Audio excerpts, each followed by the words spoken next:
लोगों ने अब तक देखा था कि पंजाब का महाराजा रणजीत सिंह के समय में किस प्रकार से उदय हुआ। आज हम लोग देखेंगे महाराजा रणजीत सिंह के मृत्यु के बाद किस प्रकार से पंजाब का बिखराव होना शुरू हो गया। Okay ma'am. अर्थात अंग्रेजों ने किस प्रकार से पंजाब पर अपना आधिपत्य जमाना स्टार्ट कर दिया। महाराजा रणजीत सिंह जब तक रहे थे तब तक किसी की इतनी बस की बात नहीं थी अंग्रेजों की कि पंजाब पर आंख उठा के देख सके। लेकिन जैसे ही महाराजा रणजीत सिंह की क्या होगी बेटा मृत्यु हो गई तो क्या हुआ, इन लोगों ने अंग्रेजों ने उसको अपनी लालसा बढ़ाना शुरू कर दिया। जब भी किसी राज पर कोई दूसरा राज एक अपना लालच या लालसा के तौर पर उसको देखना चाहता मतलब छीनना चाहता है तो सबसे पहले वो ये देखता है कि इसमें इनके इंटरनल कौन सी प्रॉब्लम चल रही है। अच्छा मैम। वो अगर किसी के राज को छीनने की कोशिश करेगा तो वो पहले अंदर जाकर उसको तोड़ने की कोशिश करेगा। Yes ma'am. वही हुआ महाराजा रणजीत सिंह के केस में। इनकी जो महाराजा रणजीत सिंह थी इनकी मृत्यु 1839 में हुई। कब होगी बेटा? 1839 ईस्वी में। जब महाराजा रणजीत सिंह की मृत्यु हो गई तो इनकी कई सारी पत्नियां थी। कई सारी पत्नी थी दतार कौर, इनके 3 बेटे थे। कितने थे? 3 बेटे। महाराजा रणजीत सिंह की कई पत्नियां थी। एक का नाम था दतार कौर, इनके 3 बेटे थे। दूसरी थी मेहताब कौर, इनके भी 3 बेटे थे। ओके। दया कौर, इनके 2 बेटे थे। रणजीत रतन कौर का 1 बेटा था। अच्छा। इसके बाद जो एक इनकी पत्नी थी जिंद कौर या जिंदन कौर, जिंदन कौर ओके। या जिंद कौर बोलो या जिंदन कौर बोलो, दोनों बातें सेम है। कोई बोलता है कि इनकी पत्नी का नाम जिंद कौर था, कोई कहता है जिंदन कौर था। तो इनकी पत्नी का एक बेटा था जिसका नाम था दलीप कौर, दलीप सिंह। दिलीप तो सिंह। पूरा का पूरा जो राज था महाराजा रणजीत सिंह के, जब महाराजा रणजीत सिंह की मृत्यु हो गई तो उनके घर में एक गृह युद्ध छिड़ गया। किसको लेकर के? राज्यपाट को लेकर के। वो कह रहा है कि मैं राज्य करूंगा, वो कह रहा है मैं राज्य करूंगा, वो कह रहा है मैं राज्य करूंगा। ये इस पंजाब की स्थिति इतनी खराब हो गई जब इनके गृह युद्ध में इतनी खराब हो गई कि तीनों घर में आपस में राज्य को लेकर लड़ाई हुई। आपस में इतनी भयंकर लड़ाई हुई कि बाद में क्या किया गया, अंततः दलीप सिंह को क्या बना दिया गया? राजा बना दिया राजा गया। बना दिया गया। और राजा बना करके इन्होंने 5 साल तक क्या किया? शासन किया। लेकिन दलीप सिंह छोटे थे तो इनकी मम्मी जो थी ना जिंदन कौर, कौन थी? जिंदन कौर। जिंदन कौर ने अपने बेटे की संरक्षिका बनकर, क्या बनकर बेटा? संरक्षिका बनकर। संरक्षिका बनकर शासन किया। कहने का मतलब जिंदन कौर ने अपने पुत्र दलीप सिंह को पंजाब राज्य के सिंहासन पर बिठा दिया। और राज्य किसने किया? उनकी पत्नी ने। किसकी पत्नी ने? अच्छा, तो महाराजा रणजीत सिंह की पत्नी ने। ओके। जब देखा अंग्रेजों ने कि एक महिला एक स्त्री छोटा बच्चा राज कर रहे हैं तो उनका किनका अंग्रेजों का लालसा बढ़ने लगा, क्यों ना हम अब क्या करें पंजाब राज अपने अंडर में ले लें। समझ में आ रहा है? ओके। तब इन्होंने अपनी लालसा को जगाते हुए पंजाब राज्य पर क्या कर दिया? अपनी बुरी नजर डालना शुरू कर दिया। किसने? अंग्रेजों ने। ये सारा का सारा मैटर अगर इनके घर में गृह युद्ध ना होता तो ये लोग अट्रैक्टिव नहीं होते। ओके। समझ में आ रहा है? उनके राज की तरफ अट्रैक्टिव नहीं होते क्योंकि उस समय पंजाब राज बहुत फल फूल रहा था। मतलब इसकी स्थिति बहुत अच्छी, बहुत पावरफुल हो गया था। पावरफुल भी था। तो जब तक रणजीत सिंह थे, रणजीत सिंह के समय में अब इसके क्या हुआ? अब प्रथम सिख युद्ध शुरू हो गया। क्या शुरू हो गया? प्रथम सिख युद्ध स्टार्ट हो गया। सिख युद्ध शुरू हो गया। ये 1845 से 46 तक हुआ। कब तक हुआ? 1845 ईस्वी से 1846 ईस्वी तक। ये माना जाता है 1846 तक ये मान लेते हैं कि इतनी उम्र में मतलब इतनी उसमें ज़्यादा ही अग्रेसिव रहा था। लेकिन जब कोई भी युद्ध होता है, जब कोई चीज़ होती है तो उसके कुछ कारण पहले से ही बनना स्टार्ट हो जाती है। किसी का किसी युद्ध का, किसी लड़ाई का, किसी झगड़ा का एक दिन का कारण नहीं होता है। उसके बहुत सारे कारण पहले से ही क्या होने लगते हैं? शुरू हो जाते हैं। होने लगते हैं। समझ में आ रही बात? तो ओके ऐसे मैम। ही जो प्रथम सिख युद्ध का कारण था किनके साथ? रणजीत सिंह के साथ अंग्रेजों का। अंग्रेजों के साथ जो प्रथम सिख युद्ध था वो इसके कारण तो पहले से ही बन रहे थे। पहला कारण क्या था? रणजीत सिंह के समय ही इनका तनाव था। मैंने तुम्हें बताया था कि रणजीत सिंह जब अपना साम्राज्य विस्तार कर रहे थे तो सतलज नदी के किनारे, किसके नदी? सतलज नदी के किनारे। सतलज नदी को पार कर कर ये पूर्व दिशा में आना चाह रहे थे ना हाँ। रणजीत सिंह, लेकिन पूर्व में कौन थे?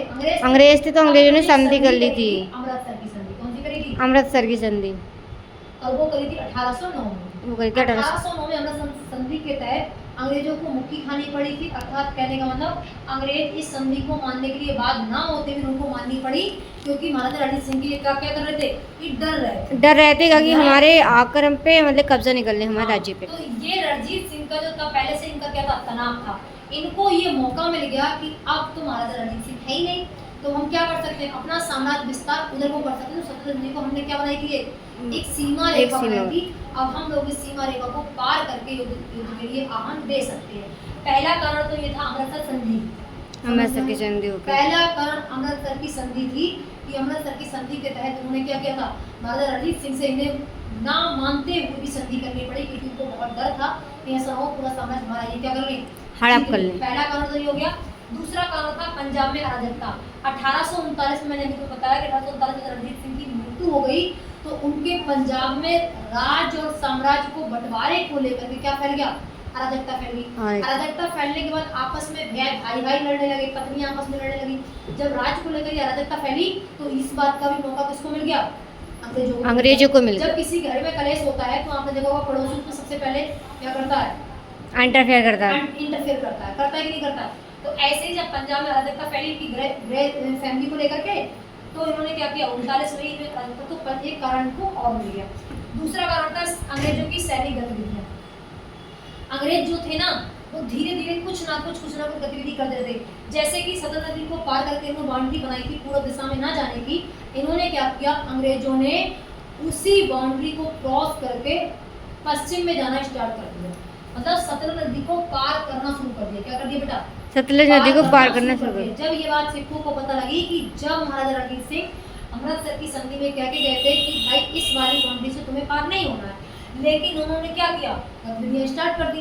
जब गतिविधियां स्टार्ट करी तो सिख क्या हुआ, और अग्रेसिव हो गए। उनका ये कैसे हो सकता है भाई, जब तुम्हारी संधि हो चुकी है तो तुमको क्या ये पार करनी चाहिए, नहीं करनी चाहिए। तो ये इलीगल क्या करने लगे, गतिविधियां करने लगे। कहने का मतलब अमृतसर की संधि को क्या करने लगे, ये लोग डिनाय करने लगे, मना करने लगे, उसको मानने के लिए मतलब बात नहीं रहते थे इस तरीके से। फिर तीसरी बात, सिंध पर अंग्रेज राज का विलय हो गया। इन्होंने क्या किया, अंग्रेजों ने उस समय जो गवर्नर जनरल थे वो लॉर्ड हार्डिंग थे। कौन थे, लॉर्ड हार्डिंग के गवर्नर जनरल उस समय लॉर्ड हार्डिंग थे। और लॉर्ड हार्डिंग ने क्या किया था, सबसे पहले आते ही सिंध प्रांत को क्या किया, अपने में विलय कर लिया। जैसे मैंने तुमको बताया था कि सिंध प्रांत पर पहले कब्जा किसका था, रणजीत सिंह का था। हाँ मैम। लेकिन जब लॉर्ड हार्डिंग ने युद्ध लड़ने के बाद उन्होंने क्या किया, जो सिंध प्रांत था ना वो 1843 में क्या कर लिया, अपने मिला लिया। मतलब ब्रिटिश साम्राज्य में सिंध प्रांत को पंजाब से छीन करके अपने में मिला लिया। एक कारण, सबसे बड़ा कारण तो यही था, सिखों द्वारा सतलज नदी को पार करना। अब जब अंग्रेज करेंगे सिख भी करेंगे। हाँ। तो मौका देख रहे थे कि कब सिख हमसे युद्ध करने के लिए आए और हम क्या करें, पर युद्ध करें। सिखों ने वही गलती कर दी। जब वो आए थे तो रोक तो नहीं पाए, लेकिन फिर उन्होंने कहा कि जब ये पार कर रहे हैं तो हम भी पार करेंगे। तो इन्होंने क्या किया, सतलज नदी को पार करने की गलती कर दी। किसने, सिखों ने। देखो अंग्रेजों ने वो मौका देख रहे थे कि कब ये संधि तोड़े, ठीक है, और वही गलती क्या कर दी, सिखों ने कर दी। और वही गलती लॉर्ड हार्डिंग जहाँ रहते ये लोग कर दे, और वही हुआ। सिखों ने क्या किया, सिखों द्वारा पहले देखो, पहले कौन कर रहे थे, पहले अंग्रेज छुटके फुटके युद्ध करने के लिए पार कर रहे थे। लेकिन अब भारी सेना में ले जा करके, बहुत ज्यादा अत्यधिक पावरफुल सेना ले जा करके, सारी सेना को एकत्रित कर करके सिखों ने सिंधु नदी को सतलज नदी को पार करके क्या कर दिया, मतलब ब्रिटिश साम्राज्य के इधर को आना स्टार्ट कर दिया। युद्ध की और वो कर दी, स्टार्टिंग कर दी, स्टार्टिंग सिखों ने कर दिया। सिखों ने कर दी। तो सतलज नदी को जैसे उन्होंने पार किया, इस बात से क्या हो गया, हार्डिंग और बौखला गया। जब हार्डिंग बौखलाया तो 1845 में जब सिखों ने इस नदी को पार करना स्टार्ट किया तो लॉर्ड हार्डिंग ने क्या किया, 13 दिसंबर 1945 को ऑफिशियल रूप से सिख की क्या कर दी, सिख और अंग्रेजों का युद्ध का आह्वान कर दिया। इन्होंने कहा कि अब क्या होगा, टोटली एक तरीके से क्या होगा, युद्ध होगा। मतलब कहने का मतलब यह है कि जब सिखों ने 1845 में सतलज नदी को पार किया तो उसके बाद से ऑफिशियल तरीके से, औपचारिक तरीके से हार्डिंग को मौका मिल गया। और हार्डिंग ने क्या किया, 13 दिसंबर 1945 को सबसे पहला प्रथम सिख युद्ध का क्या कर दिया, आह्वान कर दिया। मतलब 1845 में ऑफिशियल, अभी तक चल रहा था कि खाली ऐसे ही कोई डिफेंड कर रहा है, कोई बचाने की कोशिश कर रहा है, कोई कुछ कर रहा है, लेकिन अब क्या किया उन्होंने लगातार मतलब एक तरीके से ऑफिशियल रूप से कि अब युद्ध होकर ही होगा। रहेगा। ये सारे युद्ध के कारण थे किसके, महाराजा रणजीत सिंह के बाद पंजाब की स्थिति की जो अंग्रेज नीति थी वो इस प्रकार से इनकी नीतियां लागू होने लगी। अब इसके बाद हम लोग देखेंगे कि इन्होंने अंग्रेजों ने कौन कौन से युद्ध ऐसे लड़े जो पूरा का पूरा पंजाब अपने में कब्जा कर लिया। ठीक है।